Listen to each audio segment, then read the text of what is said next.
You know, it's many things to watch it and during this time, but I will do my best during this 50 minutes. I'm kidding, I'm just 20 minutes anyway.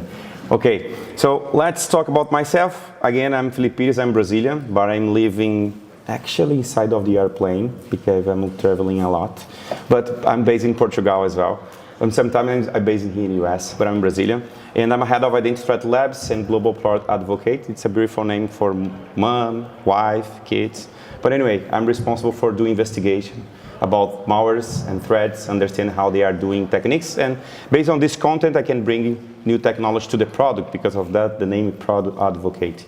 Okay, cool. This is the way that I receive my salary, and I'm part of a Red Team Village. So the next few things that I will share to you is more community initiatives. So I'm part of the team of the Red Team Village at the other village that you can see. And I'm organized a B-side sport in Portugal as well. And I've founded this community in Brazil that's responsible for spread the message about the offensive security. And I'm advisor about Raíces Cyber. If you see my pronunciation, Raíces is Spanish, and it means root.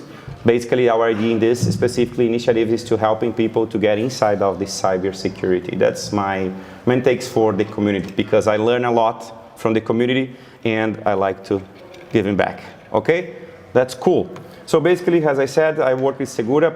Former name is Senha Segura. Senha is quite complicated to pronunciation, but it means Senha, it means password. So we are talking about cloud, right?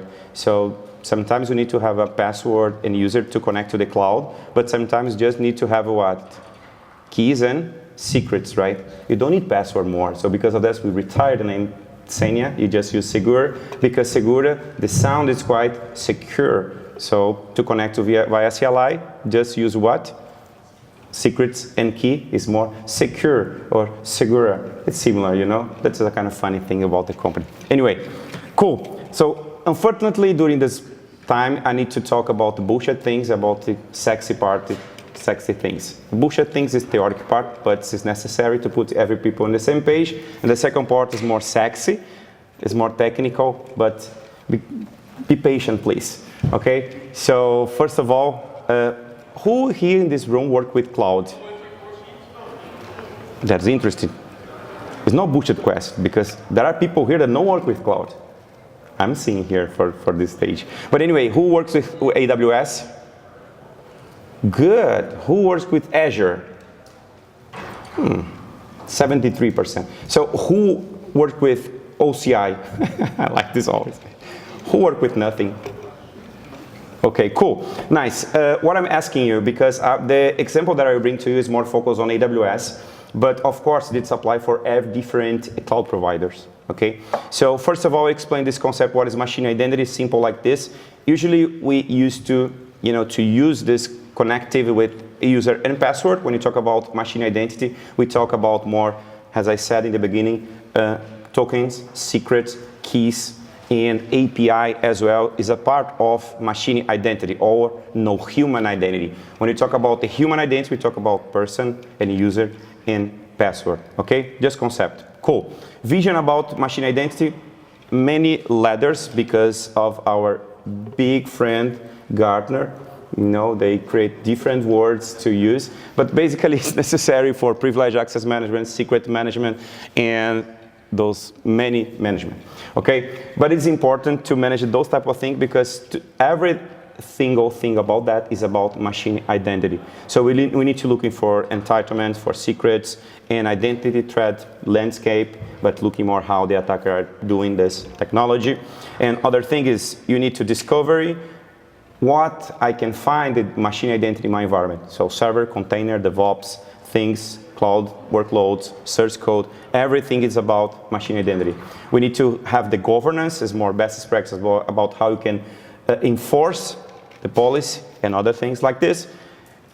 Sometimes we are talking about AI, you need to automate those type of things. So when you automate, we need to think more about just-in-time provisioning access, okay? Because it's the way that you can protect your environment. That's my main takes here to you guys. It's important to me when you leave this room is, okay, how I can apply this next Monday in my job. That's my challenge here for you, okay? So that's the main take is here in this process for the machine identity, the just-in-time access, so you can define the certain time the access for your user in your company, okay? And need to be secure, or segura, secure. Okay, so how you can work in the least privilege concept, okay, when you define, and based on this misconfiguration, basically these configurations when you apply to the cloud, it's all based on least privilege concept. Other simple question to you guys, who here that knows about the framework called Well Architecture from AWS? You see that? That's a very interesting question, because when I answer who work with AWS, almost 80% of the room, put the hands up. When I ask about the Well Architecture, just 20%. So what that means? So the Well Architecture framework is the best practice from AWS, how you can implementing architecture and secure things. So if I don't know how this works, we are in the bad way, okay?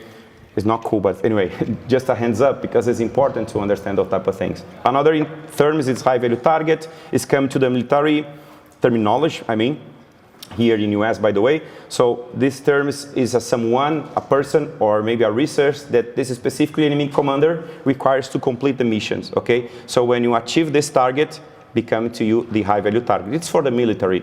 But when you talk about technology, we need to think who is the person more critical in my organization can be the high value target, okay? So that's interesting. So if they will be attacked, who is the failure, or what is the consequence of this, or what is the impact if this high value target will be attacked? Cool. So sometimes we think that's a C-level or manager, or let's say this is a sysadmin. But however, it means when you talk about cloud, guys, it's every people that has elevated privilege. So one simple question. So usually we like to say that the guilt is the developer, right? No, just me. Yeah, just me, of course. But the point is, developer need to use VS Code, right? Everyone here in this room knows VS Code, right? But VS Code requires what? Privilege access. So the guilt is not the developer, it's the someone that gives this privilege to them. But it's not, the guilt is the fucking application. It's recorded. Oh, Jesus, recorded this microphone. Anyway, that's the point. Yeah, that's the problem. Anyway, these applications require privilege access. And because of that, these users receive these permissions. And that's the key. And the attacker knows that. It's not misconfiguration, but the security guy needs to know one way to just elevate those specifically applications. Okay, if they just need to use the VS Code, I will elevate this only privilege for these applications specifically. And that's the key here. Okay, so it means that everyone can be high-value target in cloud, because everyone that works with the high stack project can be a high-value target, okay? Cool. Another example is, or another term is attack vector. It means this a way that attack using to explore environment, okay? And not be confused with the attack surface, is the whole possibilities for the attacker go inside any company. Let's say, for example, if you have your application exposed to the internet, or your bucket S3 exposed to the internet, is one way, one kind of surface or possibility the attacker has to go inside your environment. Okay, and this is one example of the attack vector: malware, malicious software, ransomware, and phishing. Phishing usually is more delivery mode, but you can use it as a technique. But there are human errors, like weak credentials, poor encryptions, misconfiguration, and everything that allow you to access a sensitive information. Okay, that is a kind of vector of attack. Attack path, okay, is basically the chain of the events. It's the graph way. Not always in the graph ways, but it's the chain of the attack, how the attacker happened, okay? And as you can see in this pictures I reproducing, again, according actually OWASP risk, but basically explain to you the threat agent, the vector of attack. Remember that I said to you, what is attack vector? Okay, in this case, misconfiguration, for example, they explore specifically security weakness, they have a control of the system, and after that, they can be the impact of the system. They can install things, they can break everything, they can, encrypt everything, they can do many things, okay? And of course, depends on the business, they can have a kind of impact of the business, okay? We don't have much time to explain. I would like to bring more example about this, but I just have more few minutes. But we have a big attack in Brazil 1 month ago about the big financial attack bank. Someone here in this room heard about this? It's a big attack in financial sector. The attacker basically explored the supply chain. So it was based on this. They have a very business impact, very business technical impact, and whole environment, involved banks, the real-time payment. We have in Brazil Pix, and we have here, for example, US, the same service called Zelle. In my country, in Portugal, is MBWay, and each country there are specifically named, but it means it's one company responsible for this service. So this will have a bank, we have here this real-time payment, and you have a central bank. So each country has your special, let's say, special or central bank name. So it's a 3 company involved with that. So if they're involved, we have like APIs between each one of them, talking between those companies. So it's a supply chain process, okay? And there are kind of impact and I'd say technical impact and business impact. So all those things is involved about misconfiguration or least privilege or identity non-protected, okay? Cool. Choke point. Choke point basically is many multiples attack paths that converge. That's the word that you should learn, converge. This is converge moment. So when you go to the high value target, you can have more than one possibilities to achieve this high value target. Imagine in the war. In the war, you have a target, right? You have the high value target. What is the way correctly to achieve or to gain or to kill this guy? So there are many possibilities. You can send a drone, you can send your arm, you can try, I'm not sure, many other possibilities. But there are one way specifically that is the converge moment. Is then specifically room or building, this is, this high value target is. So if this guy in this room, that is the moment. So basically, as you can see in this picture, this is the converge moment. This is the choke point, okay? Cool, challenge is in the cloud. Everyone knows that 90% this breach come to the cloud because they have many misconfiguration. 70% has at least 2 cloud providers. If I ask you here, probably 70% or maybe 80% has more than 2 cloud providers. 30% of the breaches come to the compromised account, and it's managed to manage it. It's a lot. Like AWS, we have 80,000, 20,000 Azure, and 11,000 GCP. Woo, bullshit part finished. Thank you. What is necessary, you know that. Thank you, sir. You're my guy. Thank you. Thank you. He worked with me. Thank you. No, I'm kidding. He's not. I'm kidding. But just putting every people on the same page about AWS, AWS AAM is responsible for managing these identities, okay? So they're responsible for centralized management, centralize who can authenticate and authorize to do anything. So basically here is how you can create a policy in AWS. You can create in 2 ways. One is using CLI, command line interface. Another one is UI, a user interface, okay? But basically that's the idea. So we have a specific statement, and inside of this block of information that we call this statement, you can put in some information such as a fact that is allow or deny. And the second one is the actions. There's a bunch of things you can enable, the famous checkbox. And the resource usually when we look into something and you see this asterisk, that's a bad idea, but we saw. Like this one here, as I can show you. So this is basically, it's a super nice policy from AWS, EIM read-only access. This is the statement as I mentioned with you, that you have effect is allow, actions, this bunch of list, and research asterisk. As you see, the source is from AWS. Question to you guys. This policy, is this secure or not secure? Who knows that it's secure? Jesus. Who think it's not secure? Cool. Who thinks nothing? That's cool. I like it.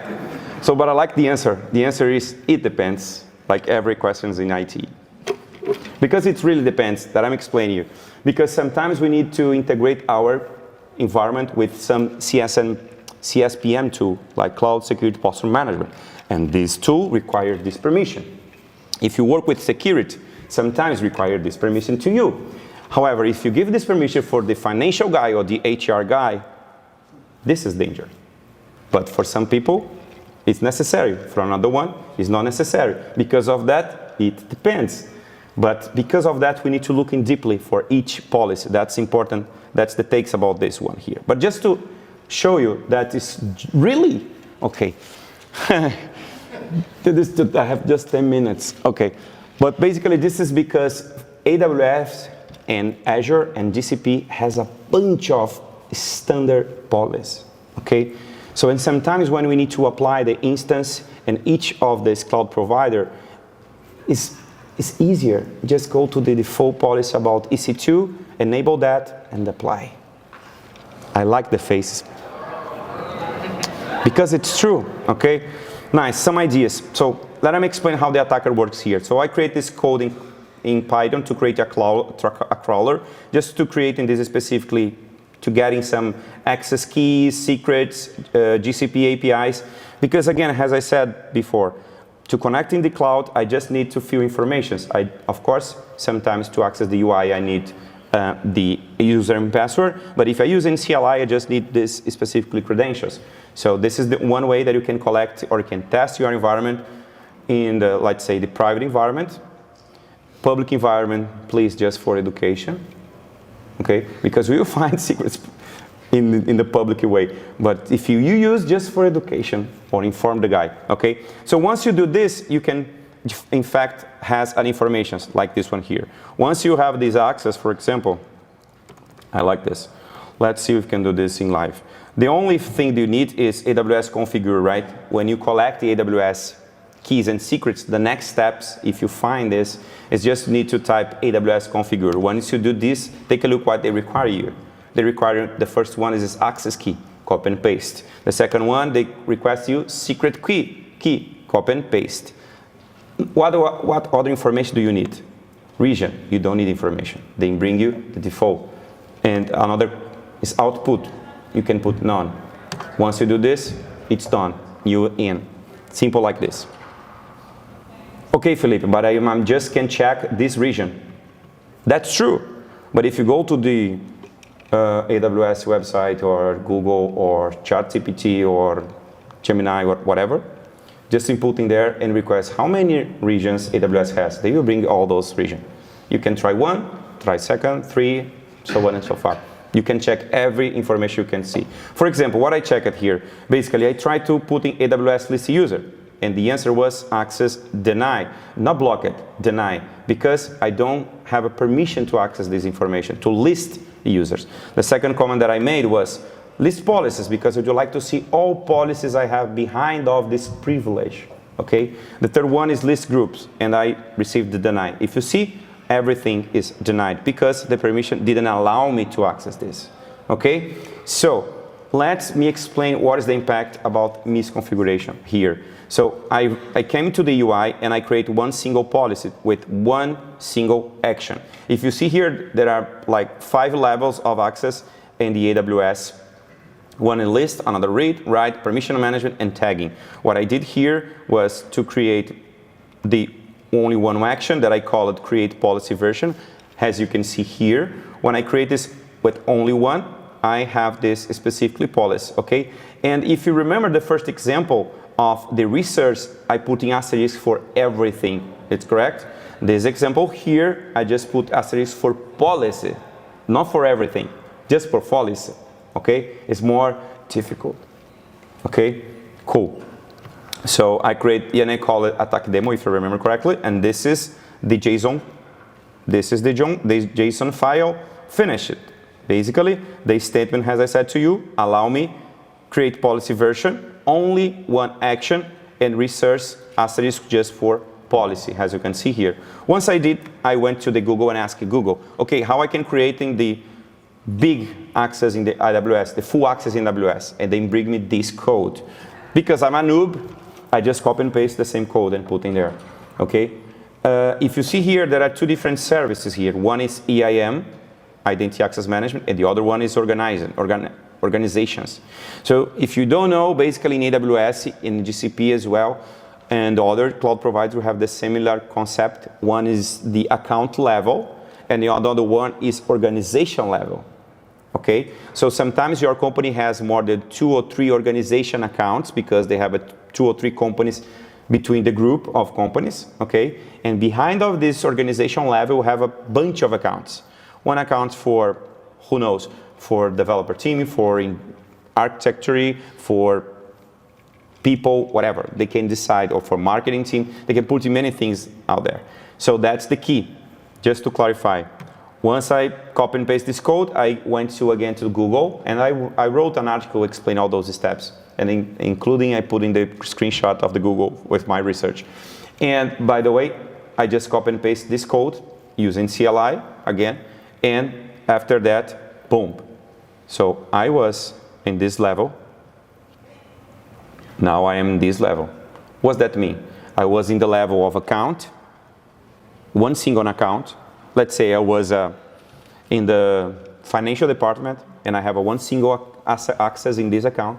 Because in this create policy version, I copy and paste this code, and now I have the permission to access the whole organization level, all accounts behind of this organization level.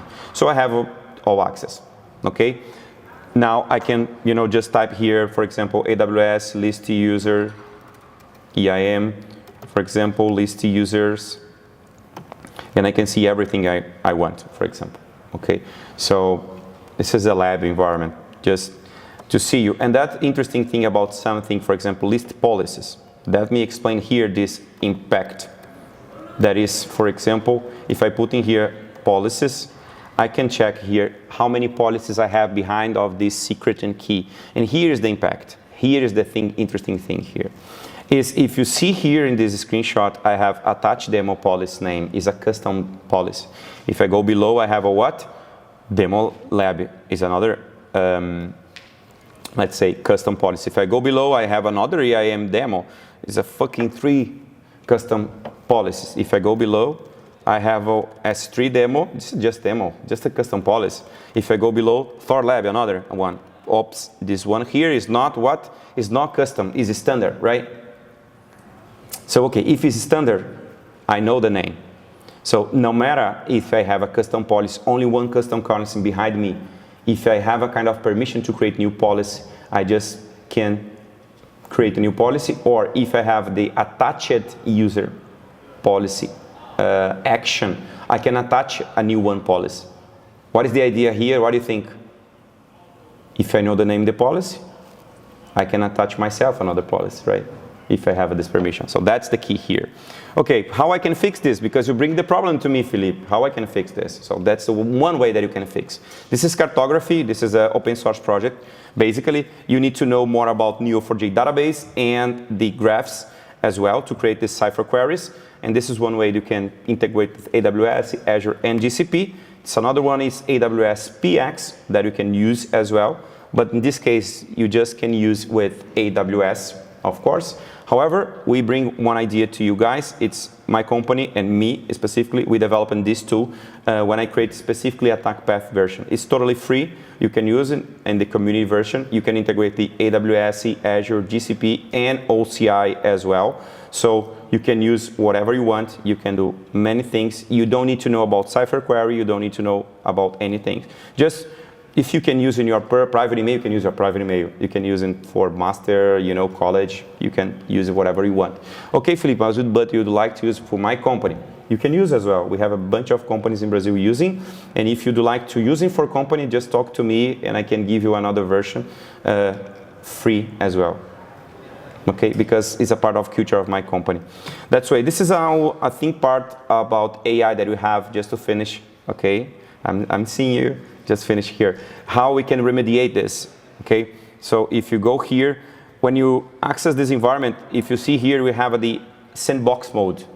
It means that is a kind of mock, okay? We have all those fake information here. You don't need to integrate with your environment. If you do like to integrate with your environment, just disable here and that's it, okay? Of course, this is my lab. I have few informations here, but it's just testing. If I go back here, the sandbox mode, too fast. Just to bring this inside of the AI, we have a get insights. If you just have 5 minutes, that's the way that you can understand. So inside of this AI that you have Secure Intelligence, that is responsible for that guy, and this guy is developing this feature. It's my guy, Marcelo. He's developing this specific AI. And we can see here, for example, our environment has 20 high critical recommendations. So you should imagine you just have 5 minutes to fix. This is one way that you can fix. You don't need to know about cipher query, Neo4j, complexity. Here's one way that you can see this visibility, because in the end of the day, we need to have the visibility, right? So you can use this for fix this. Another one is high value, is the attack path, as I said. Go to attach policy, go to this guy here. Here's the description of the attack. This basically this attack path I developed on this idea, the requirements, impact, and you have here the security intelligence as well. Click in here, you see the CloudFormation code for you. And if you work with Terraform, you can use the Terraform code, bring it to you. Okay? That's it for today. I think I finished this one here. If you have any questions, we have 30 seconds, 29, 28. Oh, okay. So this is my contact if you'd like to ask me. I don't, blame you if you don't want to scan in my QR code because it's danger. But anyway, we are in DEF CON. But if you want, feel free. Okay, thank you so much, guys. Have a nice day.